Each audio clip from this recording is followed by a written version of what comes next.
Good morning everybody.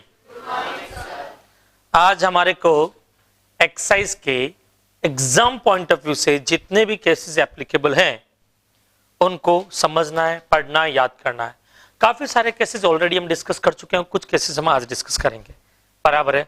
तो आज का हमारा जो टॉपिक है वो केस लॉज है और वन बाय वन एक एक चैप्टर के केसेस हम यहाँ पे डिस्कस करेंगे। जैसे हमारा फर्स्ट चैप्टर है बेसिक कॉन्सेप्ट, उसके केसेस डिस्कस करेंगे। आज का टॉपिक है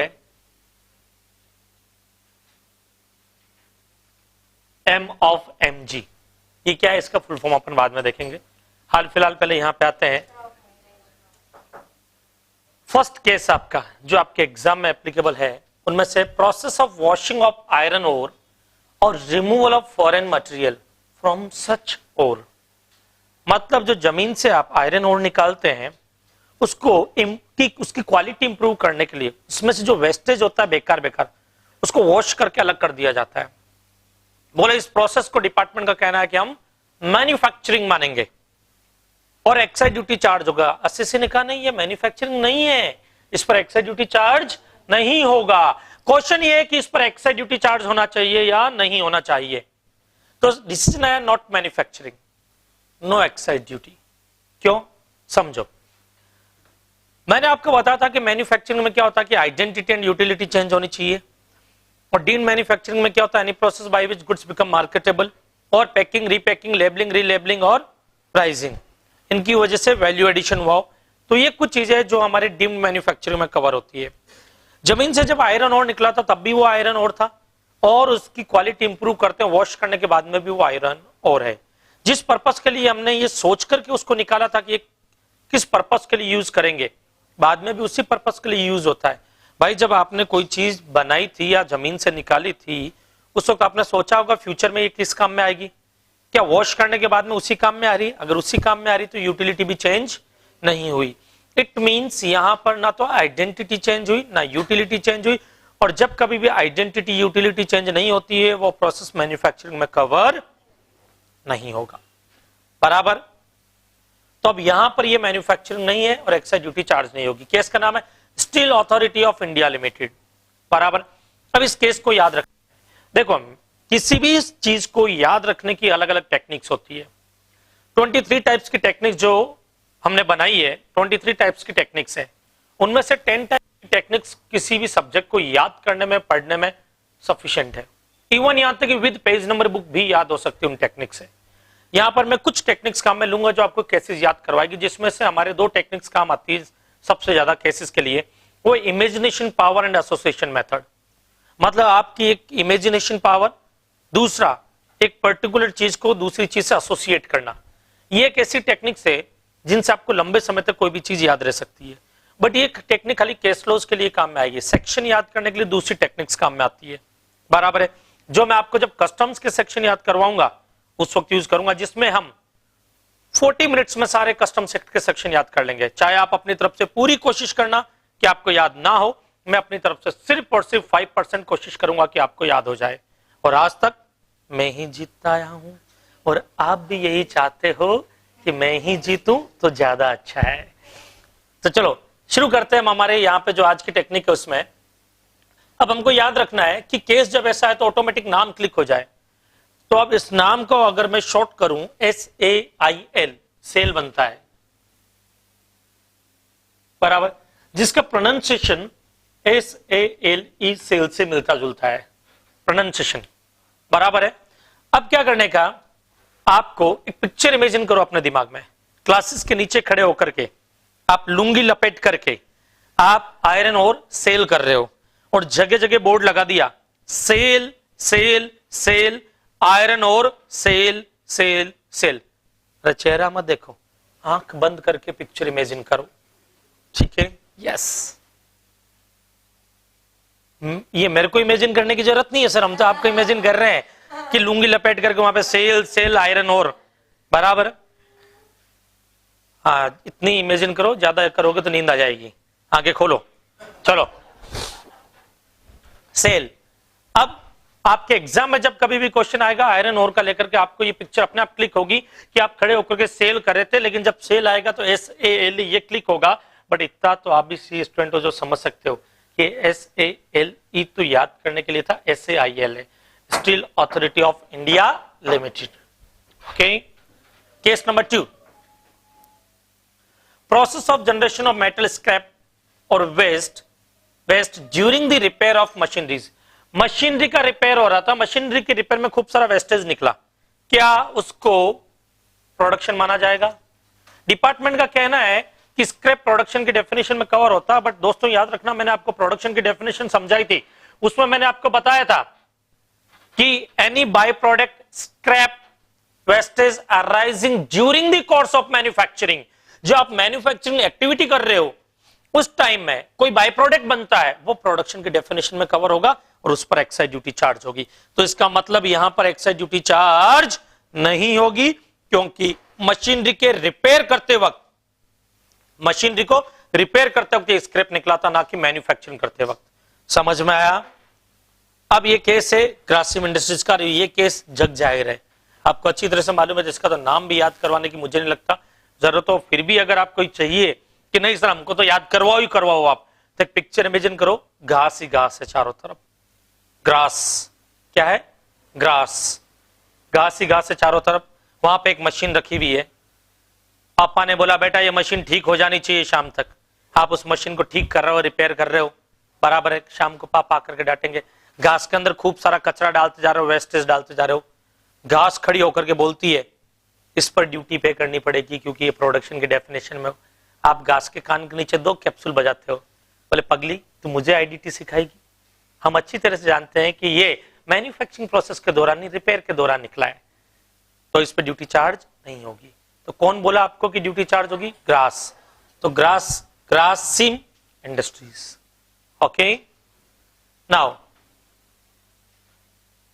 नेक्स्ट केस, और ये जो मैं बोल रहा हूं ना, ये पिक्चर इमेजिन करना, ये नहीं कि सत्यनारायण की कथा की तरह सुने जा रहे हो, सुनने से तो कुछ दिनों के लिए याद रहेगा फिर भूल जाओगे। पिक्चर इमेजिन करना कि हकीकत में आप घास में बैठ करके मशीन को रिपेयर कर रहे थे। Now addition and mixing of polymers and additives to base bitumen with a view to improve its quality. सबसे पहले समझो कि बेस बिटुमिन क्या होता है। बेस बिटुमिन मतलब टार, डामर, जो डामर होता है ना वो बेस बिटुमिन। एक कंपनी क्या करती थी कि डामर जो होता था वो परचेज करती थी, उसमें एडिटिव्स पॉलीमर्स वगैरह मिक्स करती थी ताकि उसकी क्वालिटी को इंप्रूव किया जा सके, और वो क्वालिटी इंप्रूव कर देती थी। अब क्वालिटी इंप्रूव हो गई तो डिपार्टमेंट ने बोला आपने डामर लिया, क्वालिटी इंप्रूव किया, इस प्रोसेस को मैन्युफैक्चरिंग मानेंगे। उसने बोला इधर आ, डिपार्टमेंट को बोला इधर आ, डिपार्टमेंट आया, बोले ये पहले क्या था? बोले डामर, और एडिटिव्स पॉलीमर्स मिक्स करने के बाद क्या है? बोले डामर। बोले ये पहले किस काम में आता था? बोले सड़क बनाने के लिए। अभी किस काम में आता है? सर पे लगाने के लिए? बोले नहीं, सड़क बनाने के लिए। तो रोड बनाने के लिए पहले काम में आता था, रोड कंस्ट्रक्शन के लिए बाद में काम में आ रहा है। तो आइडेंटिटी यूटिलिटी कहां चेंज हुई? चेंज हुई आइडेंटिटी यूटिलिटी? चेंज नहीं हुई। इसका मतलब ये मैन्युफैक्चरिंग नहीं है। अब इसका केस याद करते हैं। तो अब इस केस को याद करना हमारे को, इस केस को कैसे याद रखेंगे हम? तो इधर देखो, एक पिक्चर इमेजिन करो, ऑस्कर अवार्ड देखो, ऑस्कर अवार्ड देखो, ये इस टाइप के कुछ अवार्ड होते हैं जो फिल्म फेयर वगैरह में ऐसे मिलते हैं। वो एक लेडी खड़ी रहती है, इस टाइप का कोई अवार्ड रहता है, बराबर है, यूं करके यूं, वो ब्लैक कलर के अवार्ड रहते हैं। अब मुझे मत सिखाना कि सर वो ऑस्कर अवार्ड नहीं होते सर, वो तो फिल्म फेयर अवार्ड होते हैं। नहीं, प्रोफेसर इज ऑलवेज राइट। ये ऑस्कर अवार्ड है तो ये ऑस्कर अवार्ड ही है। पता वो ब्लैक कलर के क्यों है? क्योंकि वो डामर से बनाए जाते हैं, बराबर है। अब डामर से बनाते तो वो हाथ के चिपक जाता है। अब गर्मी के दिनों में अगर ऐसा अवार्ड दिया जाए तो ये हाथ को पकड़ेंगे, हाथ तो चिपक जाएगा उसके, वहां पे वो अवार्ड लेने कोई नहीं जाएगा। तो बोले इसकी क्वालिटी को इंप्रूव करो, डामर की क्वालिटी को, तो उसमें पॉलीमर्स और एडिटिव्स मिक्स किया, इसलिए आजकल हाथ चिपकता नहीं है गर्मी में भी, बराबर है। तो ये कौन सा अवार्ड था? ऑस्कर अवार्ड, बराबर है, OSCAR, ऑस्कर अवार्ड। आपको सिर्फ और सिर्फ सी की जगह एन फिट करना है। ऑस्टनार, केस का नाम वही है, ऑस्टनार केमिकल प्राइवेट लिमिटेड। तो बेस बिटुमिन का जो केस है, बेस बिटुमिन मतलब डामर, Austnar chemical private limited. Okay, sorry. Next आता है whether the machine which is not assimilated in permanent structure would be considered to be movable. Question ये है कि अगर कोई मशीन, जैसे कि एक एग्जांपल के लिए एक केस लेते हैं, ये मैडम है जो आकर के बोलती है कि सर मैं सॉलिड और करेक्ट वर्क करती हूं क्योंकि मैं इंजीनियर हूं। ये हकीकत में इंजीनियर, हमारे लैपटॉप का सारा काम यही देखती है मैडम। तो ये बोलती है सर मैं सॉलिड एंड करेक्ट वर्क करती हूं क्योंकि मैं इंजीनियर हूं, आपके यहां पर मशीन आकर के मैं बनाऊंगी। मैंने कहा मैडम लेकिन एक्साइज ड्यूटी भी तो लगेगी ना, आप तो 10 लाख रुपया लोगे, बाद में 2 लाख रुपया एक्साइज ड्यूटी के। बोला सर टेंशन मतलब कुछ नहीं लगेगा आपके। भरोसा कर गया मैं तो इनके ऊपर। ये आई मैडम, मशीन बनाई, बोले कि सर सॉलिड और करेक्ट वर्क होगा। मैंने कहा ओके, चेक करता हूं मशीन सही है या नहीं है। चेक कर रहा था, मशीन वाइब्रेट हो रही थी। मैंने कहा मैडम ये तो डांस कर रही है माइकल जैक्सन की तरह, और थोड़ी देर में अगर मूड हो गया इसका तो एक्शन जैक्सन बन गई तो मेरे तो प्रॉब्लम हो जाएगी। तो बोले सर टेंशन नहीं लेने का, मैं नट बोल्ट के साथ इसको जमीन से अटैच कर देती हूं। नट बोल्ट के साथ इसने उसको जमीन से अटैच कर दिया मशीन को। बोले सर अब ये मूवेबल नहीं है और अब एक्साइज ड्यूटी भी नहीं लगेगी आपके। मैं खुश हो गया, इनकी बातों में आ गया। जितने में डिपार्टमेंट वाला है बोले मिस्टर गॉड ड्यूटी पे करो, आपकी फैक्ट्री में मैन्युफैक्चरिंग हुआ है। मैंने कहा जी सर ड्यूटी चार्ज नहीं होगी ना। बोले क्यों नहीं होगी। मैंने कहा सर मूवेबल नहीं, हिलाओ इसको मशीन को, इधर से धक्का दे उधर से धक्का दे, वो हिले ही नहीं। अब क्वेश्चन ये कि वो हिले नहीं तो वो मूवेबल मानी जाएगी या नहीं मानी जाएगी। मानी जाएगी क्योंकि एक्ट में लिखा है कि अगर कोई भी मशीन, कोई भी कैपिटल गुड्स अगर नट बोल्ट के साथ जमीन से अटैच कर देते हैं और इजीली उसको अगर डिसअसेंबल करके दूसरी जगह ले जा करके वापस असेंबल किया जा सकता है और सेम फॉर्म में ला सकते हैं तो वो मूवेबल माना जाएगा। और यहां पर इसको मूवेबल माना जाएगा। और इन्होंने झूठ बोला था कि ये सॉलिड और करेक्ट वर्क करती है, ये इंजीनियर कैसे भी हो लेकिन सॉलिड एंड करेक्ट वर्क नहीं था, क्योंकि इनके चक्कर में मेरे एक्साइज ड्यूटी लग गई। तो इधर देखो दोस्तों, whether the machine which is not assimilated in permanent structure would be considered to movable, yes movable मानी जाएगी, एक्साइज ड्यूटी लगेगी। केस का नाम solid and correct engineering works. Okay now, अब ये केस तो पूरी दुनिया को मालूम है। whether the theoretical possibility of product being sold is sufficient establish the marketability of product। समझो दोस्तों, ये टाटा कंपनी का केस था, sorry Bata company, not Tata it's Bata. ये बाटा कंपनी का केस था। बाटा कंपनी जो है उसकी एक यूनिट डीटीआरएफ बनाती थी। डीटीआरएफ मतलब डबल टेक्सचर रबराइज फैब्रिक। जो आपके शूज होते हैं, कौन से, कैनवस शूज, उसके ऊपर का तला, जो ऊपर का कवर जो होता ना, वो बना करके अपनी दूसरी यूनिट को बेचती थी। बोले इसे सेल नहीं माना जाएगा, ये थ्योरेटिकल सेल है, और थ्योरेटिकल सेल से प्रोडक्ट को मार्केटेबल नहीं बोल सकते हम। समझ में आया? ओके, तो क्वेश्चन इधर देखो, ये आ सकता है whether the theoretical possibility of product being sold is sufficient to establish the marketability of product। no, ये मार्केटेबल नहीं माना जाएगा। No excise duty, Bata India limited. Now 6, free physician sample capable of being sold in open market, the physician sample are excisable goods। ये case medley pharmaceutical company का, ये तो वैसे भी याद है, नहीं याद है तो YouTube पे जाकर के चेक करो, फैसला कानून का, बराबर है। उसमें 2 केस का वीडियो मिलेगा आपको, उषा रेक्टिफायर और Bata India, sorry medley pharmaceutical company का। इस केस में क्या हुआ था कि कंपनी जो है वो आपको मालूम फ्री फिजिशियन सैंपल बनाती है, जिसपे लिखा रहता नोट फॉर सेल, जो डॉक्टर्स वगैरह को देने के लिए होता है। तो एक कंपनी जो मेडले फार्मास्यूटिकल कंपनी थी, उन्होंने वो सैंपल बनाए और ले जाकर के डॉक्टर को दिए। और उन्होंने, मान लेते एक छोटा सा एग्जांपल लेते, 1 लाख सैंपल बनाए जिन पे नोट फॉर सेल लिखा था। उन्होंने बोला बाकी जितना भी प्रोडक्ट हमने बनाया उस पर हम ड्यूटी पे करेंगे, बट ये जो 1 लाख सैंपल है जिन पे नोट फॉर सेल लिखा है, ड्रग्स एंड कॉस्मेटिक एक्ट बोलता है कि उनको मार्केट में आप बेचोगे नहीं, तो हम इनको सेल नहीं करते, हम फ्री में डॉक्टर को देते हैं, तो इस पे ड्यूटी चार्ज नहीं होगी क्योंकि ये मार्केटेबल नहीं होगा। अब उस पगली को कौन समझाए कंपनी को कि मार्केटेबिलिटी के लिए एक्चुअल सेल होना जरूरी नहीं है। आपने उस प्रोडक्ट को मैन्युफैक्चर किया और उसमें मार्केट में सेल होने की एबिलिटी है, क्योंकि जो दूसरे प्रोडक्ट जो उसी कंपनी ने सेम मेडिसिन बनाई जिन पर एमआरपी प्रिंट किया था, वो उस मार्केट में सेल हो सकती है, तो उसके रिस्क की कंटेंट तो सेम ही है, तो ये भी मार्केट में सेल होने की एबिलिटी तो रखती है। और यहां पे एबिलिटी देखी जाती है, एक्चुअल सेल नहीं देखा जाता, और उसको मार्केटेबल माना जाएगा। तो इधर देखो, marketable, excise duty, medley pharmaceutical limited. Next, case number 7, whether assembling of the testing equipments for the testing the final product in the factory amount to manufacture। yes, बिल्कुल मार्केटेबल भी है। इधर देखो, हुआ क्या था इस कंपनी में, उषा कंपनी, आप सब जानते हो कि उषा किस काम की है, क्या बनाती है, इलेक्ट्रॉनिक आइटम्स बनाती है, फैन वगैरह बनाती है। मेरे फैन आज भी मुझे याद करते हैं, राजेश खन्ना, बराबर। अब इधर देखो जो फैन बनाती थी कंपनी, वो क्या उन प्रोडक्ट को, अपने प्रोडक्ट को टेस्ट करने के लिए कुछ टेस्टिंग इक्विपमेंट खरीदने के बारे में सोचा, बोले इंपोर्ट करते हैं। फिर उनको मालूम चला यार फॉरेन एक्सचेंज की वैल्यू बढ़ती जा रही है, फॉरेन करेंसी की बैंड बच जाएगी, एक काम करते खुद ही बना लेते हैं। 1.5 शाणपट्टी की खुद ने बनाया और प्रॉपर नहीं बने, प्रोडक्ट तो बन गया था, मार्केटेबल भी था वो, बट वो उनकी रिक्वायरमेंट पूरी नहीं कर रहे थे, तो उनकी खुद की रिक्वायरमेंट पूरी करने लायक नहीं था, तो उन्होंने क्या किया, उसको डिस्ट्रॉय कर दिया।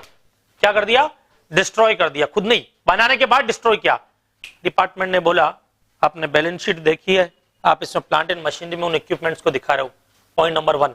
पॉइंट नंबर 2, आपने उसको मैन्युफैक्चर किया इंडिया में, बोले यस किया, बोले एक्साइज ड्यूटी लगेगी, बोले मार्केटेबल थोड़ी है, मैंने मार्केट में थोड़ी बेचा, कंपनी ने बोला, बोले भाई तेरे बेचने से वो मार्केटेबल नहीं होगा, एबिलिटी थी जब वो प्रोडक्ट बन गया मार्केट में बिकने की, बस दैट्स ऑल, उसको एक्साइजेबल मानेंगे, एक्साइज ड्यूटी पे करो। आप एक्साइज ड्यूटी पे करनी पड़ती उषा कंपनी को, उषा रेक्टिफायर। इधर देखो, whether assembling of the testing equipment for testing the final product in the factory amount to manufacture marketable माना जाएगा, एक्साइजेबल है, एक्साइज ड्यूटी लगेगी, केस का नाम Usha rectifier, Rajesh Khanna. Copy.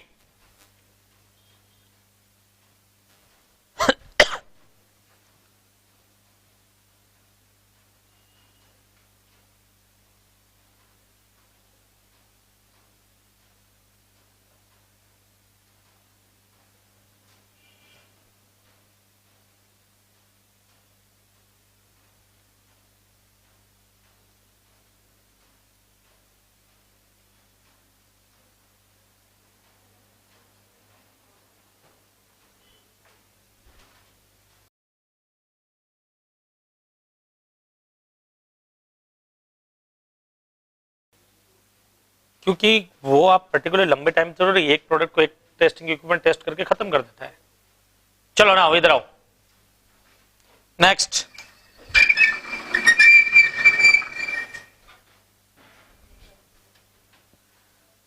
Can a product with short shelf life with marketable? Yes yes yes. इधर देखो, एक बड़ी प्यारी सी लव स्टोरी। एक लड़का था दीवाना सा, एक लड़की पे वो मरता था। लड़के का नाम था पिरामिल, लड़की का नाम था निकोलस। बट ये लड़का कभी भी इस लड़की को प्रपोज नहीं कर पाया था। एक दिन लड़के को मालूम चलता है कि लड़की एक हॉस्पिटल से बाहर आ रही है, वो डॉक्टर से जाकर के मिलता है, बोलता है उस लड़की को क्या बीमारी है। डॉक्टर बोलता है कि अब उसके पास ज्यादा दिन नहीं बचे हैं, वो सिर्फ 7 दिन की मेहमान है, उसके बाद वो मर जाएगी। लड़का टेंशन में, उसको प्रपोज करे या नहीं करे। फिर उसे याद आता है हमारे सर ने आईडीटी में सिखाया था कि शॉर्ट शेल्फ लाइफ में भी प्रोडक्ट मार्केटेबल तो होता है, तो ट्राई करने में क्या जाता है। उसने लड़की को प्रपोज किया, लड़की को भी अंतिम दिनों में मोहब्बत नसीब हो रही थी, उसने भी हाँ बोल दिया। दोनों खुशी खुशी एक दूसरे के साथ में रहे और 7 दिन बाद लड़की मर गई और ये लव स्टोरी अधूरी रह गई। और हमारे यहाँ पर इंडिया में जो लव स्टोरी अधूरी रह जाती है वो अमर हो जाती है, लड़की का नाम पहले आता है। अब केस आएगा शॉर्ट शेल्फ लाइफ का, तो लड़की की शॉर्ट शेल्फ लाइफ थी पर कहानी अधूरी रह गई। लड़की का नाम क्या था? निकोलस, लड़के का क्या था? पिरामिल। बस वही लव स्टोरी लिखनी आपको यहाँ पर। Can a product with short shelf life be marketable? Yes, excise duty भी लगेगी, उस पर्टिकुलर टाइम पीरियड तक उसको मार्केटेबल माना जाता है। और निकोलस पिरामिल केस का नाम है। समझा? Next, Bagasse is marketable product but not a manufactured product. Yes, no excise duty. Balrampur चीनी मिल्स लिमिटेड। इधर देखो, बागास जो बनता है ना वो ना तो प्रोडक्शन की डेफिनेशन में आएगा ना मैन्युफैक्चरिंग की डेफिनेशन में आता है। बागास क्या, जब शुगर कैन से जूस निकलता है तो उसका जो कचरा है ना, जो अब गन्ने का रस पीते हो वो कचरा रहता है, वो सब बागास के डेफिनेशन में कवर होता है। वो एग्रीकल्चर प्रोड्यूस में कवर होता है और एग्रीकल्चर प्रोड्यूस जो वो यहाँ पर कवर नहीं की गई है मैन्युफैक्चरिंग के लिए, वो मैन्युफैक्चरिंग प्रोसेस का पार्ट नहीं माना जाता है। तो ना तो मैन्युफैक्चरिंग में कवर होगा ना ही वो प्रोडक्शन में कवर होगा, बट वो मार्केटेबल है। पर खाली मार्केटेबल होने से क्या होता है? 4M सेटिस्फाई करने पड़ते हैं एक्साइज ड्यूटी के लिए। Mention in schedule, movable, marketable और मैन्युफैक्चर्ड, बराबर, मैन्युफैक्चर और प्रोड्यूस्ड। तो यहाँ पे मैन्युफैक्चर्ड की डेफिनेशन में कवर नहीं हो रहा है। अब इधर देखो, इस केस का नाम है बलरामपुर चीनी मिल। ये केस कैसे याद होगा? बलराम जी याद है, कृष्ण के भाई बलराम जी, वो हमेशा हल रखते थे अपने साथ में, उनको हलदर भी बोला जाता था। वो हल जो खेत में हल चलाते ना, वो वाला हल रखते थे, हथियार था वो उनका। एक पिक्चर इमेजिन करो, बलराम जी खेतों में हल चला रहे हैं और शुगर केन उगा रहे हैं। शुगर केन उगा करके फिर खुद ही उनका जूस बनाते हैं निचोड़ करके, बराबर है, उनको मशीन की जरूरत थोड़ी है। और निचोड़ करके शुगर केन को जूस निकालते हैं, फिर वो जूस खुद पीते हैं, और वो जो बगास होता है उसको साइड में फेंक देते हैं। डिपार्टमेंट आकर के बोलता है, मिस्टर बलराम जी, आपको बगास पर एक्साइज ड्यूटी पे करनी पड़ेगी। बलराम जी अपना हल उठा करके उसके ऊपर रखते हैं, बेचारा डिपार्टमेंट जमीन में धस जाता है। बोलता है कि कभी बलराम से एक्साइज ड्यूटी चार्ज नहीं करने का, बगास पर वो भी। तो इधर देखो, bagasse is a marketable product but not a manufactured product, yes, no excise duty. Case का नाम बलरामपुर चीनी मिल्स। शुगर बनाने के काम में ही तो आता है ये। Chapter number 2, classification of excisable goods. देखो दोस्तों, ये जितनी भी चीजें मैं बोल रहा हूं ये सब इमेजिन करनी है। मैंने बोला बलराम जी ने हल रखा तो मतलब रखा, मैंने बोला बलराम जी ने उसको जमीन में डाला मतलब जमीन में डाला। ओके, ज्यादा दिमाग नहीं लगाने का। एक तो साउथ की मूवीज और मेरी कहानियों में दिमाग की जरूरत नहीं होती है, सिर्फ एंटरटेन करो, बराबर है, सिर्फ एंटरटेन करो उनको, बराबर। Now chapter number 2, classification of excisable goods. Soft serve served at McDonald's. ये मैकडी की जो आइसक्रीम आती है ना, सॉफ्टी, बराबर, ये उसका केस है। कनॉट प्लाजा को सप्लाई करते हैं, बोलते हैं कि ये जो सॉफ्ट सर्व है वो सॉफ्टी आइसक्रीम में नहीं आएगी, वो तो अदर डेयरी प्रोडक्ट्स है, तो उस पर ड्यूटी चार्ज नहीं होनी चाहिए। अब उनको बोलो, जब मैकडी में तुम्हारे वहां पे लोग खरीदने आते हैं, यूं बोलते हैं, ओ भाई साहब अदर डेयरी प्रोडक्ट देना थोड़ा सा, कि यूं बोलते हैं आइसक्रीम देना, क्या बोलते हैं, सॉफ्टी आइसक्रीम, आइसक्रीम मानी जाएगी। समझ में आया? क्या मानी जाएगी? आइसक्रीम मानी जाएगी। सॉरी, यस, आइसक्रीम और एक्साइज ड्यूटी। अब केस का नाम देखो, Connaught plaza restaurant private limited, Delhi के अंदर है। कनॉट प्लाजा मालूम है? अब एक पिक्चर इमेजिन करनी है। क्या आप कनॉट प्लाजा जो है इस रेस्टोरेंट पे खड़े हो, सर हमने तो कभी देखा ही नहीं कनॉट प्लाजा कैसा होता है। भाई अपने वहीं पे जहां पे भी लोकल, जहां पे भी आप रहते हो, वहां पे कोई ना कोई छोटा मोटा रेस्टोरेंट ढाबा है, पर इमेजिन कर लो वही कनॉट प्लाजा अपने लिए। तो वही कनॉट प्लाजा। आप देखो, मैं ताज होटल जाकर के खाना नहीं खा सकता, ताज ढाबे पर जाकर के खा लेता हूँ।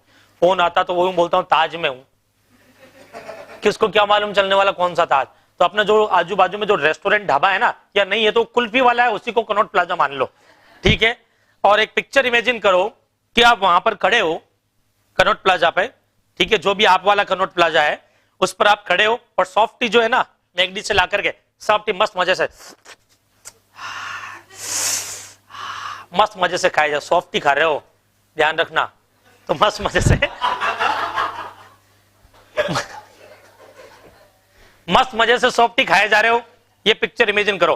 क्योंकि ये केस अगर आया तो सॉफ्ट सर्व लिखा हुआ आएगा, जब सॉफ्ट लिखा हुआ आएगा तो याद रखना वो कनॉट प्लाजा पे खड़े होकर के खा रहे थे, आप खुद खड़े थे कनॉट प्लाजा पर, ठीक है, और खा रहे थे। तो याद रखना केस का नाम Connaught plaza restaurant private limited. Now next, whether antiseptic cleansing solution used for cleaning or scrubbing the skin of the patient before the operation can be classified as medicament. Yes, ये case है आपका walk hard life science company का। वो company क्या है कि cleansing solution बनाती है, जो किसी भी पेशेंट का जब ऑपरेशन होता है तो क्लीन, जो उसकी स्किन होती है उसको क्लीन करने के काम में आता है, उसके बाद उसका ऑपरेशन करते हैं। लेकिन जो डॉक्टर वगैरह के मास्क होते हैं ना, उनको क्लीन करने के काम में भी लिया जाता। तो डिपार्टमेंट ने बोला ये तो डिटर्जेंट लिक्विड है, डिटर्जेंट पाउडर जैसा होता है वैसे लिक्विड है ये। असिस्टेंट बोला मेडिसिन है, डिसीजन आया कि उसको मेडिसिन माना जाएगा। क्या माना जाएगा? मेडिसिन। और वॉक हार्ड बहुत बड़ा हॉस्पिटल भी है, तो ये नाम तो वैसे ही याद रहना चाहिए। एरोली के अंदर है एक तो कैंसर हॉस्पिटल है, ये वॉक हार्ड कैंसर हॉस्पिटल है, तो ये तो वैसे ही बहुत बड़ा और फेमस नाम है। अगर मैं इस नाम को आपको याद कराऊं तो इसका मतलब आपकी जनरल नॉलेज बहुत वीक है, तो जनरल नॉलेज को स्ट्रॉन्ग बनाओ, बराबर है। और फिर भी अगर आपको याद करना है तो वॉक, सुबह सुबह आप वॉक करने गए, हार्ड वॉक कर रहे थे, बराबर है। कौन सी वॉक कर रहे थे? हार्ड वॉक कर रहे थे और गिर गए तो अब डॉक्टर के पास लेकर के गए। डॉक्टर ने बोला बॉस ऑपरेशन करना पड़ेगा। सर गिरने पे तो पैर में चोट आई होगी। मेरी कहानियों में कुछ भी पॉसिबल है। Professor is always right, operation करना मतलब ऑपरेशन करना पड़ेगा, बहस नहीं। अब लगी पैर में चोट है लेकिन ऑपरेशन पेट का होगा। अब ऑपरेशन करने के लिए अब वॉक हार्ड, इसलिए कहते हैं वॉक करनी चाहिए बट हार्ड वॉक नहीं करनी चाहिए। तो वॉक हार्ड कर रहे तो आपकी लाइफ को प्रॉब्लम हो सकती है। वो तो साइंस ने एक दवाई बना दी है, तो उन्होंने पहले ऑपरेशन करने से पहले आपकी उस स्किन को क्लीन किया, क्लीनिंग सोल्यूशन से। क्या क्या क्लीन किया। अब उस दवाई की वजह से आपकी जान बची, इसलिए उसको मेडिसिन माना जाएगा। क्या माना जाएगा? मेडिसिन। मॉर्निंग में आप जाते हो क्या करने के लिए? वॉक। कौन सी? हार्ड। बराबर है। अब स्पेलिंग पे मत जाओ सर, इसमें तो टी भी लिखा हुआ है। वॉक हार्ड बराबर है, जिससे आपकी लाइफ पे बनाई थी और ऑपरेशन से आप बचे हो। बराबर है। Walk hard, life science, cleansing solution. Okay, now valuation of excisable goods, chapter number 3, pre delivery inspection charges. इधर देखो, अब मेरी एक छोटी मोटी सी कंपनी है, कोई ज्यादा बड़ी कंपनी तो है नहीं, यही कोई 10-15 हजार करोड़ का टर्नओवर है। अब क्या हुआ कि एक साइट पर हमारे को कुछ मशीन लगानी थी। अब साइट पर कोई मशीन वगैरह हम लगाते हैं तो हम उनको एक तरह से मशीन सेल ही कर रहे हैं, तो भाई एक्साइज ड्यूटी तो लगेगी। बट क्या हुआ कि उन्होंने साइट पर हम कोई भी मशीन भेजते हैं तो पहले एक बार साइट का इंस्पेक्शन करते हैं, कैसी मशीन लगेगी, किस हिसाब से लगेगी, कैसे एस्टेब्लिश करनी, ये सब देखते हैं। अब ये मैडम हमारी इंस्पेक्टर थी, मैंने कहा जाकर के चेक करके आओ, इंस्पेक्शन करके आओ, कैसी मशीन लगानी है। मैडम बोले सर ठीक है मैं कल जाऊंगी। मैंने कहा एक काम करो, मेरी फरारी ले जाना छोटी वाली। बोले सर आप अपनी फरारी अपने पास रखो, मैं अपनी पर्सनल कार यूज करती हूँ। मैं टेंशन में आ गया यार, एम्प्लॉय ने मेरी फरारी ठुकरा दी, इसका मतलब इसके पास ऐसी कौन सी गाड़ी है, लगता कोई हाईफाई गाड़ी है। ये अगले दिन टाटा नैनो निकालती अपनी और टाटा नैनो में बैठ करके जा रही है, क्योंकि क्या है कि एक्चुअली फरारी बहुत स्पीड से चलती ना, ये 60 से ज्यादा हजम नहीं कर पाती है। बराबर है। तो उसके लिए वो टाटा नैनो में, और टाटा नैनो की इतनी स्पीड है, वो टाटा नैनो लेकर के जाती है, जाकर के इंस्पेक्शन करके आती है और सामने वाले बायर को बोलती है इंस्पेक्शन चार्जेस दे। बायर बोलता नहीं दूंगा नहीं दूंगा नहीं दूंगा। अब इंस्पेक्शन चार्जेस बायर जो है उससे रिकवर नहीं करती कंपनी, पर इंस्पेक्शन का खर्चा तो वही है, वो खर्चा मैंने इनको दिया है। क्वेश्चन है कि जो इंस्पेक्शन चार्जेस मैन्युफैक्चरर ने पे किया है बट उसने बायर से नहीं लिया, क्या उसको एक्साइज ड्यूटी कैलकुलेट करते वक्त ट्रांजैक्शन वैल्यू में इंक्लूड करेंगे? तो याद रखना दोस्तों, अगर बायर से कलेक्ट किया ना तो ही ट्रांजैक्शन वैल्यू में इंक्लूड करना। मैंने बायर से नहीं लिया है, वो ट्रांजैक्शन वैल्यू में इंक्लूड नहीं होगा। अगर बायर से लिया होता तो इंक्लूड होता। और मेरा इंस्पेक्टर कौन सी गाड़ी लेकर के गया था इंस्पेक्शन के लिए? टाटा। तो टाटा मोटर्स का केस है, Tata motors. Pre delivery inspection and free after sales service charges be included in transaction value if they were charged by the assessee to the buyer. और टाटा के केस में बायर से चार्ज नहीं किया था, इसलिए उसको इंक्लूड नहीं किया गया। तो अगर बायर से चार्ज करोगे तो यस है, otherwise no. Okay, Tata motors का केस, ये अभी मारुति सुजुकी का भी केस आया इसका बराबर, बट अभी आपके एग्जाम में टाटा मोटर्स का ही एप्लीकेबल है। Now next, Superman. सुपरमैन नाम सुना आपने? सुपरमैन जो मैन होता ना, मैन को ब्रिटेन वाले लोग साइनोटेक्स भी बोलते हैं। क्या बोलते हैं? साइनोटेक्स। तो वहां पर सुपरमैन का नाम है सुपर साइनोटेक्स। वो आजकल मूवीज भी तो आती है ना उनकी, एवेंजर वगैरह वगैरह, पता नहीं क्या निकालते हैं, वो हवा में उड़ता रहता है एक, और एक हथौड़ा लेकर के मारता रहता है, समथिंग समथिंग जो भी है। तो देखो वो क्या होता है? सुपरमैन। तो इधर देखो, वहां पे जो सुपरमैन होता है ना,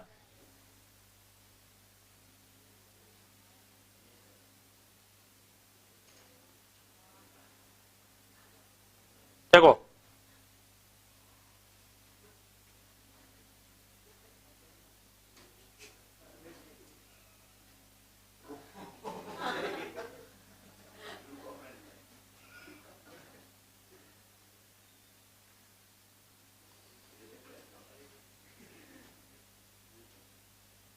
जो भी है ठीक है ना।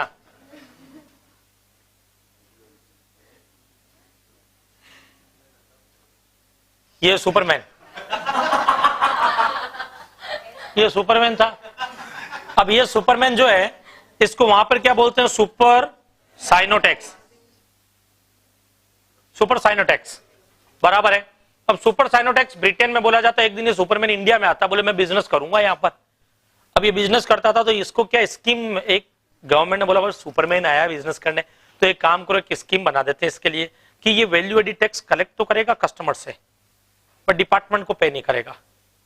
कई बार स्टेट गवर्नमेंट अपने मैन्युफैक्चर को प्रमोट करने के लिए, मैन्युफैक्चरिंग एक्टिविटी को प्रमोट करने के लिए वैल्यू एडिड टैक्स माफ कर देती है। मतलब वो ये दे देती है कि कस्टमर से चार्ज करो बट आप ही रखो उसको, हमें मत पे करो।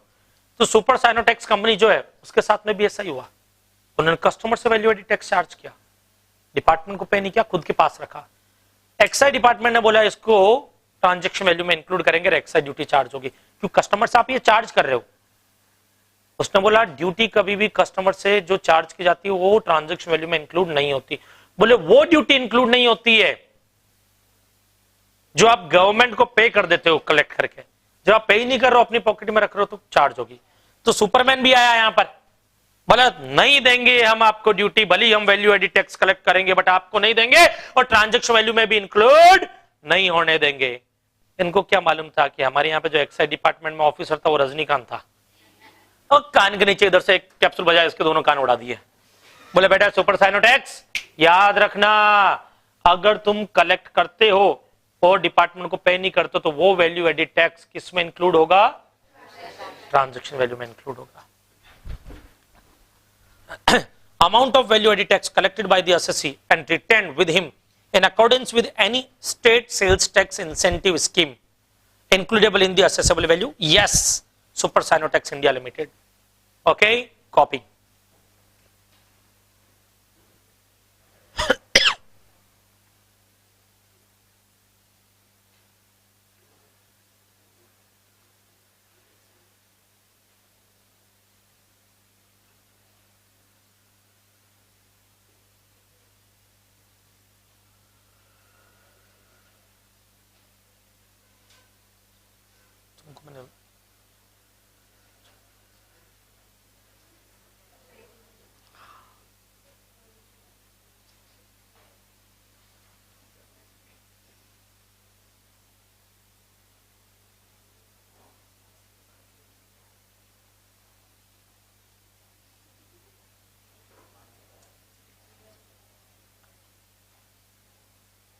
या नेक्स्ट चैप्टर आता हमारा CENVAT credit. Whether wrongful availment of 100% Seinfeld credit on capital goods in the year of purchase be upheld if wrongly availed credit of 50% is not utilized in the said year. इधर देखो सतीश कौशिक जानते हो, film actor. अरे आ रहा हूं, अरे जा रहा हूं, वो मोटा मोटा सा है, नहीं जानते तो देखो मैं 2-3 फिल्में बताता हूं उसका है। हाँ, सब पे एक सीरियल आ रहा है क्या, फैमिली ड्रामा, उसमें वो नवाब साहब जो बनते हैं वो सतीश कौशिक है। दूसरा एक और चीज मैं आपको बताता हूं, ये आपने साजन चले ससुराल गोविंदा की मूवी देखी होगी, उसमें वो उसका पार्टनर होता है मिस्टर इंडिया में जो कैलेंडर का रोल करता है, बराबर। तो सतीश कौशिक एक फेमस एक्टर है, बराबर है। तो सतीश कौशिक ने क्या किया, एक मशीन खरीदी थी, ध्यान से सुनना केस को, मशीन खरीदी थी। मशीन खरीदने के बाद सतीश भाई ने उसका 100% क्रेडिट अवेल कर लिया, बुक में एंट्री कर ली, 100% क्रेडिट अवेल कर लिया। और जबकि 50% ही अवेल होता है, तो उसने क्या किया, ईमानदारी दिखाई, बोले अवेल 100% कर लिया बट यूटिलाइज 50% ही करूंगा। तो उसने यूटिलाइज उस ईयर में 50% ही किया, बाकी का 50% नेक्स्ट ईयर में यूटिलाइज किया। अब डिपार्टमेंट को कंप्लेन कर दी किसी ने, देखो 100% अवेल कर रहा फर्स्ट ईयर में। ये होते ना जो लड़कियां लोग कंप्लेन करते हैं, अरे तुझे मालूम नहीं है 100% अवेल किया उसने फर्स्ट ईयर में। डिपार्टमेंट को गुस्सा आया, बोले तूने 100% अवेल कैसे किया। उसने बोला अरे मेरे गुरु, मेरा नाम सतीश है, मैंने 100% अवेल जरूर किया है बट यूटिलाइज तो 50% ही किया है। डिपार्टमेंट का जजमेंट आया, कोर्ट का जजमेंट आया कि भाई ये प्रेजुडिशियल टू इंटरेस्ट नहीं माना जाएगा, रेवेन्यू के अगेंस्ट, डिपार्टमेंट के अगेंस्ट, उसको कोई नुकसान नहीं पहुंचाया इन्होंने। हाँ ठीक है इनकी गलती है बट इसका मतलब ये नहीं है कि आप ये मानोगे कि ये अनजस्टिफाइबल है। ठीक है गलती हो गई है बट यूटिलाइज तो नहीं किया ना, चलेगा, नो प्रॉब्लम। इधर देखो case whether wrongful availment of 100% Seinfeld credit on capital goods in the year of purchase be upheld if wrongly availed credit of 50% is not utilized in said year. Yes, case का नाम Satish industries. तो upheld माना जाएगा, मतलब कोई problem नहीं है, आगे उसको कंटिन्यू किया जा सकता है। ठीक है, नाउ केस 15 टेक्निकल टेस्टिंग। अब देखो कैडिला कंपनी मेडिसिन की कंपनी है और इसका केस तो मैंने आपको काफी डिटेल में बताया था और ये तो मेरा फेवरेट केस है कैडिला कंपनी का केस। और जो भी एडवोकेट ये केस लड़ा जिसने उसको सैल्यूट मारता हूं मैं, जो सैल्यूट के लायक था। और क्वेश्चन ये है कि कैडिला कंपनी जो है वो मेडिसिन बनाती है और मेडिसिन बनाने के से पहले उसको टेस्टिंग की जरूरत होती है। उसने एक एजेंसी से टेस्टिंग करवाई थी, उस लेबोरेटरी को उसने टेस्टिंग के पैसा दिया था, चार्जेस तो देने पड़ेंगे ना, फोकट में थोड़ी करेगा कोई टेस्टिंग। चार्ज दिया, सामने वाले ने सर्विस टैक्स भी लिया, उस सर्विस टैक्स का ये क्रेडिट ले रहे थे, उसको इनपुट सर्विस मान करके डिपार्टमेंट ने बोला हेलो इनपुट सर्विस नहीं है, प्रोडक्शन से थोड़ी रिलेटेड है। अब डिपार्टमेंट को बोलो ए भाई जब तक परमिशन नहीं मिलेगी टेस्टिंग के बाद में तब तक प्रोडक्शन कैसे शुरू होगा, क्योंकि प्रोडक्शन शुरू करने से पहले प्रोडक्ट को एक और बना करके टेस्ट करवाना पड़ता है, सैंपल टेस्ट कि वो प्रॉपर है तो फिर परमिशन मिलेगा, अप्रूवल मिलेगा कि आप प्रोडक्शन कर सकते हो, तो उसको इनपुट सर्विस माना जाएगा। लेकिन हाँ, कैडिला कंपनी ने एक एजेंसी अपॉइंट की थी कि वो उनके प्रोडक्ट को मार्केट में ले जा करके सेल करे और उनको सेलिंग कमीशन मिलेगा जितना प्रोडक्ट सेल होगा। याद रखना दोस्तों, selling commission sales promotion activities में नहीं आता है, मार्केटिंग एक्टिविटीज में नहीं आता है। सेल्स प्रमोशन एक्टिविटीज में जो चीजें आती है, जो भी है सर्विस, उसी को इनपुट सर्विस माना जाएगा, ना कि सेल्स कमीशन को इनपुट सर्विस माना जाएगा। उस एजेंसी ने क्या किया, खूब सारी सेल की, सेल करने के बाद में उस एजेंसी ने खूब सारी सेल की और सेल करने के बाद में उन्होंने एक बिल बनाया जिसमें उन्होंने कंपनी से सर्विस टैक्स भी लिया अपने कमीशन के ऊपर। सर्विस टैक्स तो लगेगा ना कमीशन पे, और कैडिला कंपनी उसको इनपुट सर्विस मान करके क्रेडिट लेने लगी। नहीं ले सकती है क्योंकि सेल्स कमीशन एक्टिविटीज है, सेल्स प्रमोशन एक्टिविटीज नहीं है। पर दोस्तों याद रखना, sales commission activities input service होती है। सिर्फ एक कैडिला में ऐसा डिसीजन आया है कोर्ट का कि उसको नहीं माना जाएगा, अदरवाइज मानते हैं।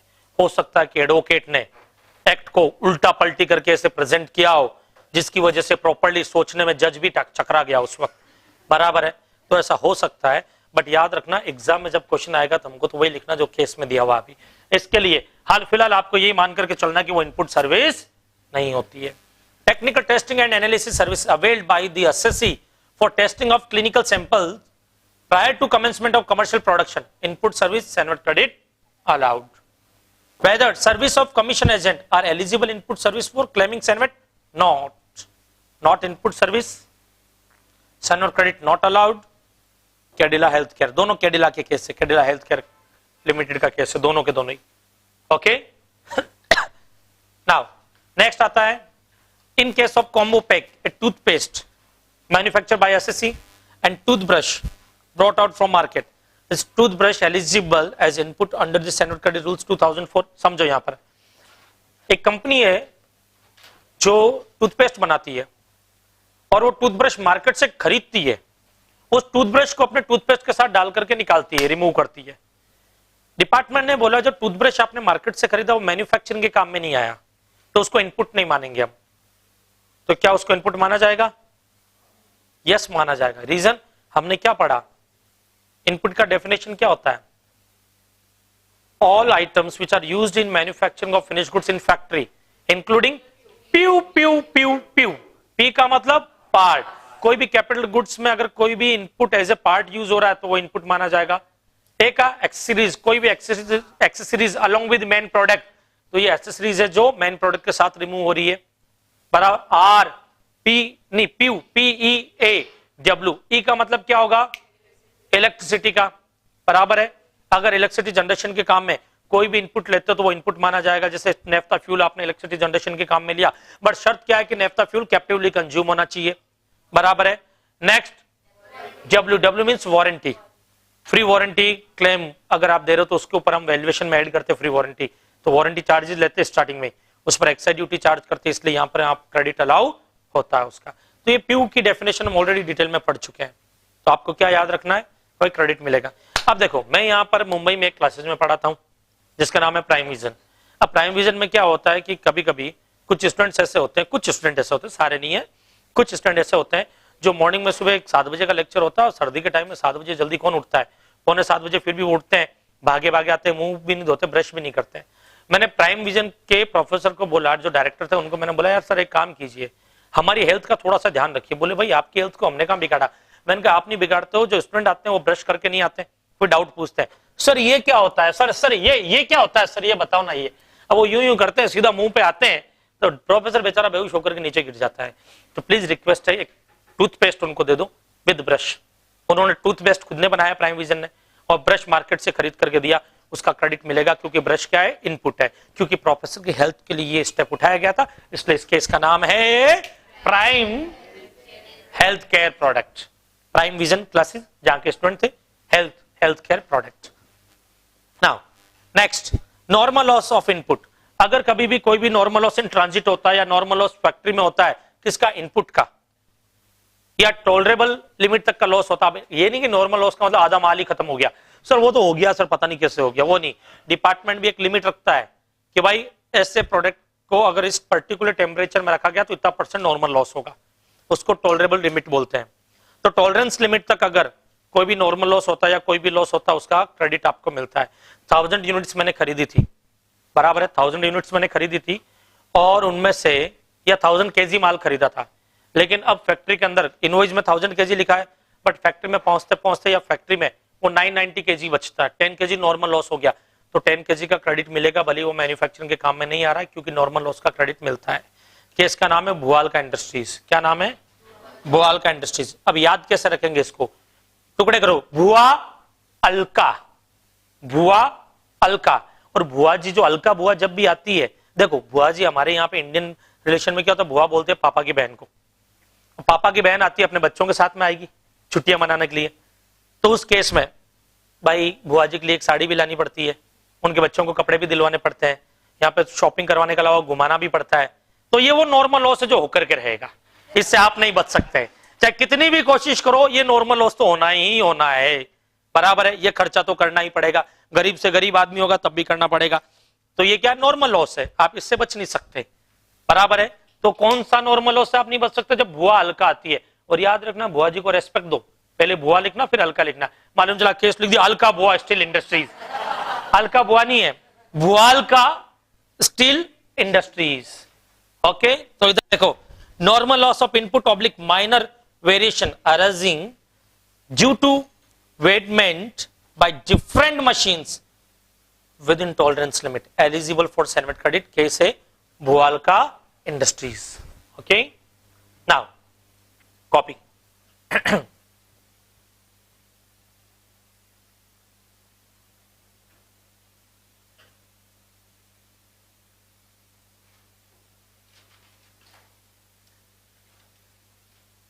आज स्पीड थोड़ी तेज है ना, होनी भी चाहिए, सब केस पढ़ा रखे हैं इसलिए।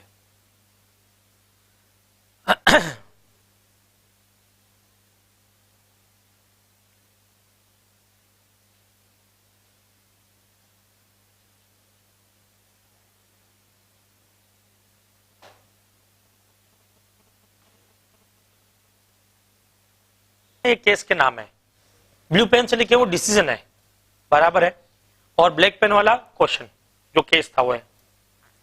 अभी तक जितने भी बड़े सब में यही है, खाली नहीं में नहीं, सब में, ठीक है। Can cenvat credit be taken on the basis of private challan? क्या प्राइवेट चालान के बेसिस पे क्रेडिट मिल सकता है? यस, मिल सकता है।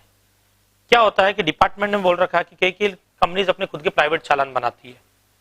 बोले प्राइवेट चालान भले बनाओ, बट उसमें जो रिक्वायरमेंट नॉर्मल चालान की होती है, जो डिपार्टमेंट बोलता है वो सारी चीजें रहनी चाहिए, जैसे एक्साइज ड्यूटी का अमाउंट सेपरेटली डिस्क्लोज करो, इनवॉइस नंबर होना चाहिए, बराबर है, रजिस्ट्रेशन नंबर होना चाहिए, ये सारी डिटेल उसमें होनी चाहिए। फिर भले आप प्राइवेट चालान बनाओगे चलेगा, उसके बेस पे आपको क्रेडिट भी मिलेगा, बट शर्त ये कि डिपार्टमेंट को लगे कि आप फ्रॉड नहीं कर रहे हो और फेक चालान नहीं बना रहे हो फ्रॉड करने के इंटेंशन से, तो प्राइवेट चालान के बेस पे भी क्रेडिट मिल सकता है। अब क्या हुआ, एक बार अपने केस ले लेते हैं, किसका ले, सीआईडी का लेते हैं, एससीपी प्रद्युमन दया, बराबर है। अब क्या होता है कि एक बार एससीपी प्रद्युमन माल बेचता है, कुछ माल बना बना करके बेचता है, वो वैसे टीवी पे बनाते ही है सबको, बराबर है। वो बोलते हैं कुछ समझे दया, बोले क्या, अब लाश पड़ी है सामने, उसको देख करके कुछ समझे दया, बोले क्या, बोले ये मर चुका है। कॉमन सेंस की बात है यार, लाश पड़ी तो मर चुका है, बराबर है। कुछ समझे दया? बोले नहीं सर। बोले मरने से पहले ये जिंदा था। तो वो बनाते ही है वहां पर। तो यहाँ पे भी उन्होंने क्या सोचा, एक जो है फैक्ट्री बनाई और बोले कि कुछ प्रोडक्शन करेंगे। प्रोडक्शन करते थे तो ये मैडम गई, बोले एसीपी प्रद्युमन मुझे आपसे गुड्स खरीदना है। बोले दे दिया। बोले चालान भी दो, बिना चालान के हमको एक्साइज ड्यूटी का क्रेडिट नहीं मिलता है। उसने बोला मेरे पास तो कोई चालान नहीं है, लेकिन दया को बोलता हूं, दया बना देगा। बोले दया एक चालान बनाओ। दया ने बोला साहब पेपर ही नहीं है। बोले स्टील का बना दो। किसका? स्टील का। तो वो स्ट्रिप्स होता ना जिसको हम बोलते पत्रा टाइप का, पट्टीज, उसको स्ट्रिप्स बोला जाता है। तो उसने क्या किया, एक स्टील का स्ट्रिप्स फाड़ा। अब फाड़ने के बाद, दया कुछ भी कर सकता है यार, फाड़ने के बाद उस पर लिखेंगे कैसे? अपनी उंगली से टक टक टक टक टक टक टक टक टक टक टक टक टक टक टक टक यूं किया तो उबर उबर करके दूसरी तरफ वर्ड आने लगे। बराबर है। और एक प्राइवेट चालान बनाया उन्होंने। क्या बनाया? प्राइवेट चालान। बोले ये हमारा प्राइवेट चालान है, डिपार्टमेंट को दिखा देना, क्रेडिट मिल जाएगा। और उसके बेस पे इनको क्रेडिट मिलेगा। बट याद रखना एग्जाम में ऐसा नहीं पूछेंगे। एग्जाम में ही आएगा प्राइवेट चालान के बेस पे क्रेडिट मिलता है, बिल्कुल मिलता है। वहां पे दया का नाम नहीं लिखना आपको कि दया के केस में मिलता है। स्टील का स्ट्रिप्स था और केस का नाम है स्टील को स्ट्रिप्स। अब स्टील को है, उसको स्टील का याद रखना है, स्टील का। Okay. Can cenvat credit be taken on the basis of private challan? Yes, if the same were not found to be fake.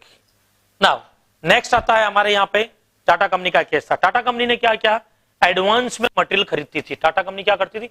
Advance में मटेरियल खरीदती थी। उसने क्या किया, कुछ मशीनरीज एडवांस में खरीद करके रख ली, फैक्ट्री में पड़ी थी, थोड़ी बहुत यूज भी की। 1 साल हो गया, 2 साल हो गया, क्रेडिट वगैरह यूज कर लिया। 2 साल में तो पूरा क्रेडिट अवेल कर सकते ना, अवेल कर लिया, यूज कर लिया। 20 लाख की मशीन थी, 2 लाख का क्रेडिट था। और एक दिन फैक्ट्री में आग लग गई और एडवांस में ये जो मशीन खरीदी थी वो जल करके राख हो गई। एक्साइज डिपार्टमेंट ने 22 लाख, सॉरी इंश्योरेंस डिपार्टमेंट ने 22 लाख का क्लेम दिया। मतलब एक्साइज ड्यूटी का अमाउंट भी दिया, 20 लाख की मशीन का 2 लाख एक्साइज ड्यूटी का। डिपार्टमेंट ने बोला आपने क्रेडिट ले लिया इस मशीन का? उन्होंने बोला जी बिल्कुल ले लिया। बोले डिपार्टमेंट से क्लेम भी मिल गया आपको? बोले जी बिल्कुल मिल गया। बोले तो क्रेडिट लिया उसको रिवर्स करो, क्रेडिट लिया उसको रिवर्स करो। बोला इधर आ। टाटा कंपनी ने बोला माना कि हम एडवांस में मटेरियल खरीदते हैं, माना कि हमारी मशीन जल गई, बट ये कौन से रूल में लिखा है कि क्रेडिट रिवर्स होगा? क्योंकि रूल 3.5 कहता है बिना यूज के बेचोगे तो रिवर्स होगा, रिमूव करोगे तो रिवर्स होगा। 3.5 ये कहता है सेकेंड हैंड या स्क्रैप में रिमूव करोगे तो। 3.5 कहता है कि विदाउट यूज राइट ऑफ कर लिया आपने, तो मेरा तो इनमें से कोई भी केस में कवर नहीं हो रहा है, तो क्रेडिट तो रिवर्स नहीं होगा, और उसका क्रेडिट रिवर्स नहीं हुआ। समझ में आया? तो देखो इधर, इसलिए एडवांस में नहीं खरीदने का। टाटा को समझाया भी था, रतन भाई को बोला रतन भाई समझा करो थोड़ा मामले को, ज्यादा एडवांस में मत खरीदो, मशीनें जल जाएगी, प्रॉब्लम हो जाएगा। इधर देखो, the assessee claim the cenvat credit on the duty paid on capital goods which are later destroyed by fire. The insurance company reimbursed the amount inclusive of excise duty. Is this Sandwich credit availed by the assessee required to be reversed? Sandwich credit allowed. No reversal of Sandwich credit. Tata advance material क्योंकि advance में खरीदता है। समझा? कोई doubt? अब exam में case याद कैसे रहेंगे देखो मैं बताता हूं। बगास, बगास बलरामपुर चीनी, क्योंकि याद आएगा बगास सुनते हो बलराम जी की फोटो जो पिक्चर इमेजिन के हल चलाते हुए की, तो बलराम जी बलरामपुर चीनी मिल। प्राइवेट चालान स्टील को, देखो एक वर्ड बोल रहा हूं मैं, जितने में आपके दिमाग में क्लिक हो रहा है कि चीज कहानी क्या थी। स्टील को स्टेप्सिस बराबर है। टूथपेस्ट के साथ ब्रश, प्राइम हेल्थ केयर, देखो उसको भी याद हो गया, वही बोल रहा है पीछे से camera man, prime health care. ठीक है, चलो एक और, एक मशीन खरीदी कैपिटल गुड्स को गलती से 100% क्रेडिट अवेल कर लिया फर्स्ट ईयर में, सतीश भाई बराबर है। एक और केस लेते हैं, DTRF बाटा बराबर। चलो iron ore SAIL, steel authority of India limited बराबर। एग्जाम में क्वेश्चन आएगा बेस बिटुमिन टार, अब आपको याद आएगा वो ट्रॉफी ऑस्कर, तो ओसनर केमिकल, याद आ रहा है? कैसे ऐसे याद होंगे? तो देखो अभी भी कह रहा हूं इमेजिन करो, पिक्चर इमेजिन करो तो याद रहेगा। नाउ इधर देखो नेक्स्ट क्वेश्चन है, can cenvat credit of duties other than national calamity contingent duty be use to pay NCCD, मतलब एनसीसीडी को क्या पेमेंट करने के लिए दूसरी ड्यूटी यूटिलाइज कर सकते हो? यस, मैंने आपको बताया था एनसीसीडी के काम आएगी, बट जो एनसीसीडी जो है वो आप कस्टमर से कलेक्ट करते हो तो उसके अगेंस्ट दूसरी ड्यूटी का क्रेडिट ले सकते हो। बराबर। केस का नाम है प्राग बोसिमी। अब प्राग बोसिमी, अब इसको याद करने का तरीका, एक्चुअली क्या हुआ था, एनसीसीडी जनरली फोन वगैरह पे लगता है, और सेल फोन क्या है, पहले बड़े लोगों के पास में ही होता था। बड़े लोग कौन होते, जो पान पराग खाते रहते थे, क्यों पान पराग महंगी आती थी, इतने बड़े डिब्बे में आती थी। तो एक भाई साहब जो है, अपने कैमरामैन का एग्जांपल ले लेते हैं, बराबर है, पान पराग खाता है, मुंह में फुल टाइम पान पराग रहता है, और एनसीसीडी ड्यूटी जो है कस्टमर से चार्ज करता है, फोन बनाता है, कस्टमर से एनसीसीडी ड्यूटी चार्ज करता है। डिपार्टमेंट आया, बोले कि आप एनसीसीडी ड्यूटी के अगेंस्ट दूसरी ड्यूटी का क्रेडिट नहीं ले सकते। तो क्या बोला, मुंह में पान पराग था ना, ऐसे ही बोलेगा। क्या बोला, बोले आप एनसीसीडी ड्यूटी के अगेंस्ट क्रेडिट नहीं ले सकते एक्साइज ड्यूटी का। तो जो मौसमी का जूस जो था, मौसमी के जूस का ग्लास रखा हुआ था, अब इसको तो थूकना था।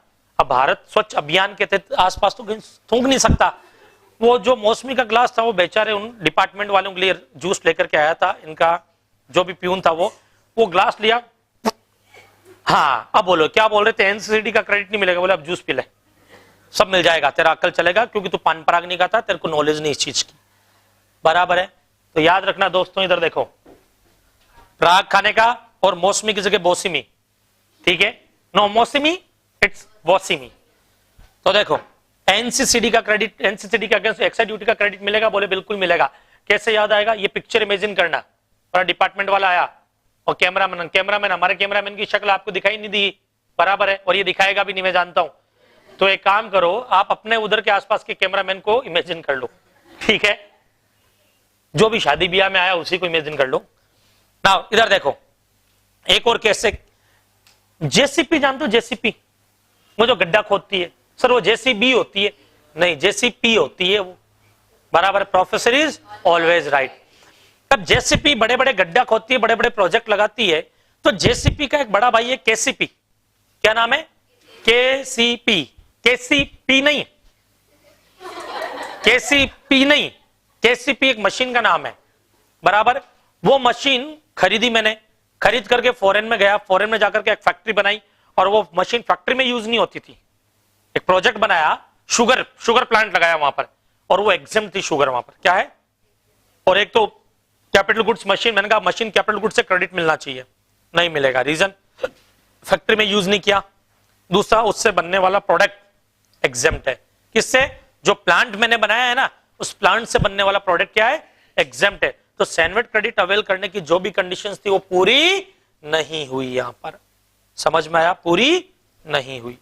तो इधर देखो, can CENVAT credit be availed on machinery purchase for being used in setting up a sugar plant in foreign country when the same are not used in factory premises. दूसरा, no duties paid on final product, जो भी final product बनेगा उस पर भी duty charge नहीं होती, तो CENVAT credit will not be availed, KCP limited, JCP. अब देखो जेसीपी खड्डा खोदती है और केसीपी प्रोजेक्ट बनाती है, बराबर, दोनों में फर्क है, इसलिए इसको केसीपी बोलते हैं, ना कि जेसीपी। ओके, याद रहेगा नाम, नहीं याद रहेगा तो रट्टा मार लेना, हर चीज का ठेका नहीं लिया मैंने, ठीक है, केसीपी। चलो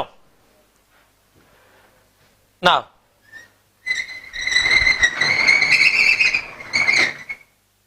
केस नंबर 22, हाँ ठीक है, कॉपी कर दो।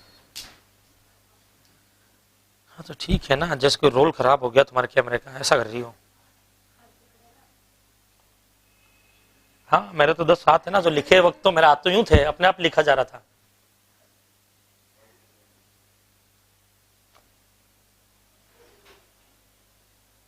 થઈ ગયું બધાનું?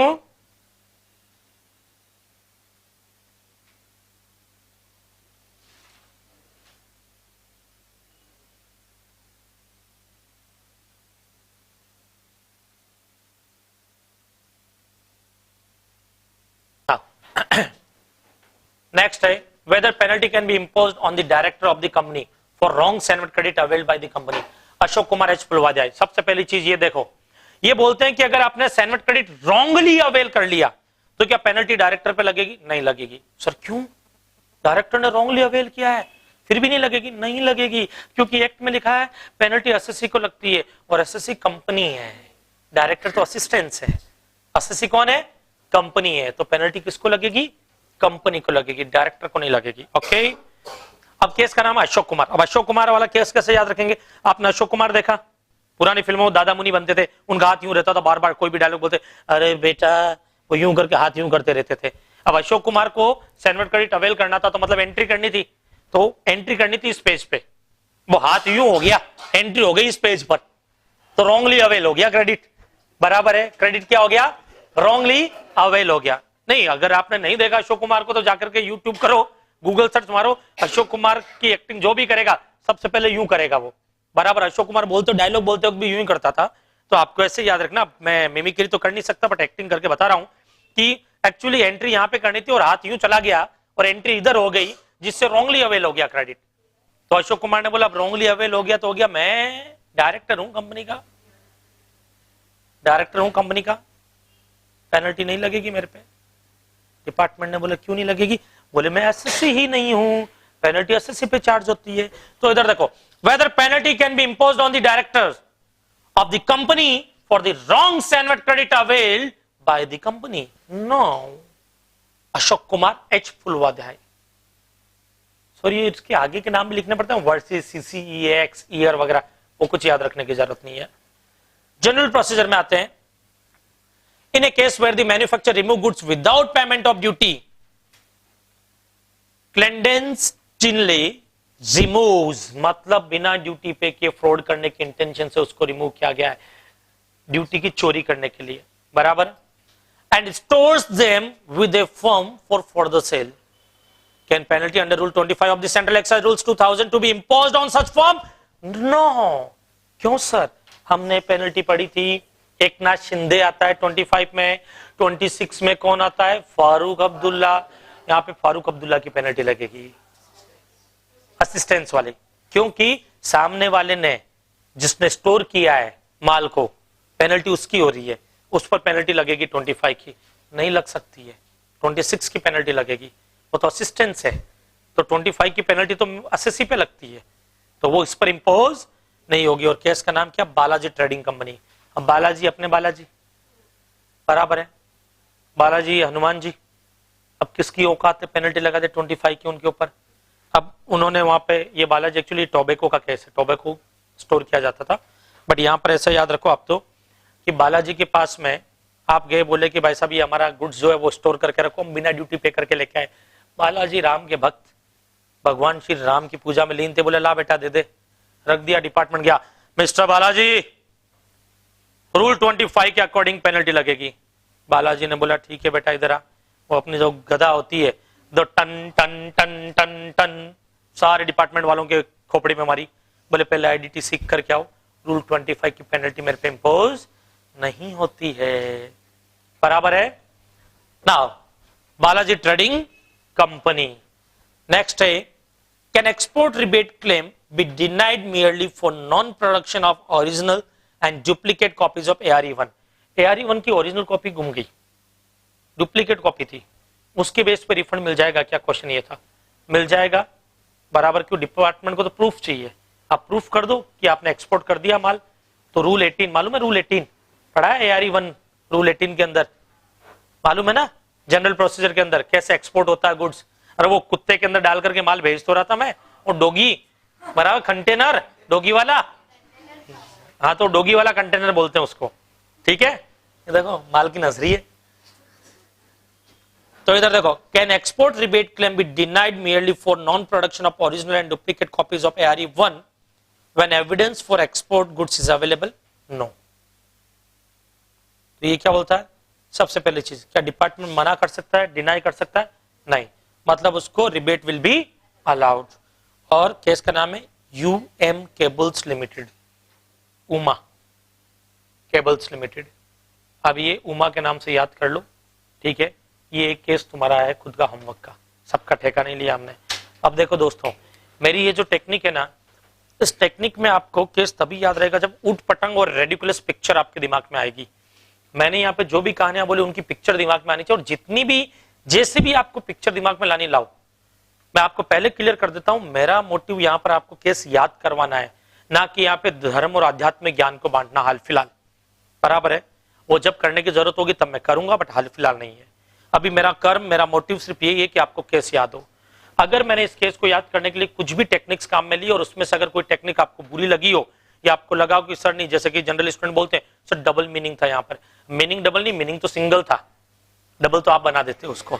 बराबर है, तो आपको सिर्फ याद करने के लिए मैंने ये टेक्निक्स काम में लिए और आपको सिर्फ याद ही करना। इससे भी ज्यादा रेडिकुलस सोच सकते हो सोचो। मैं एक प्लेटफॉर्म पे खड़ा हूं, मेरी कुछ मर्यादा, मेरी कुछ लिमिटेशंस है बोलने की, लेकिन आपके सोचने की कोई लिमिटेशंस नहीं है। जो चाहो वो सोचो, बस याद होना चाहिए। क्योंकि आईसीआई ये नहीं पूछेगा क्या सोच करके याद किया था, वो ये देखेगा कि क्या लिखा है तूने। जो लिखा वो याद है तो मतलब तूने जो सोचा वो सही है। चलो मिलते हैं नेक्स्ट लेक्चर में।